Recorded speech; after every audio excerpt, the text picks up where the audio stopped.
ايه ده يا احمد؟ ايه اللي انت لابسه ده؟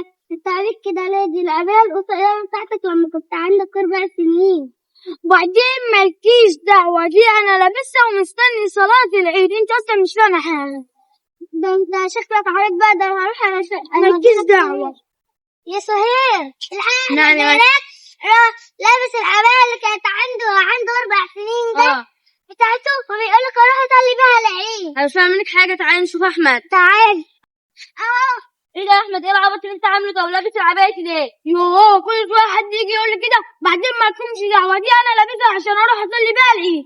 هتصلي بيها العيد؟ اول حاجه دي قصيره عليك، وتاني حاجه لسه بقى 10 ايام على صلاه العيد.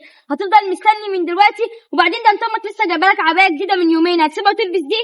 ما انا اقول لك، ما انا عايزه افضل مستني عشان ابقى اول واحد في المسجد. وفاكره اول استفاد ايه يعني؟ فاكرة أول مرة لما لبست الجلابية ايوه دي ده كان زمان قوي. لقيت 50 جنيه. فأنا بقى كده دي كل ما همشي خطوة هلاقي فلوس، وأنا كنت ناوي إن أنا هسيبها أنا وصحابي في العيد، وكده هلم فلوس كده قد كده لحد ما أروح لحد الجامع. مع ايه؟ طب انت هتستنى من دلوقتي لحد العيد؟ وعايزه اقول لك حاجه بس، وما انت عشان كان ده بالحظ يا حبيبي، عشان لقيت في مره 50 جنيه وانت ماشي، يبقى هتلاقي كل مره وكمان في كل خطوه. أيوه هلاقي. لا ده انت عبيط بقى.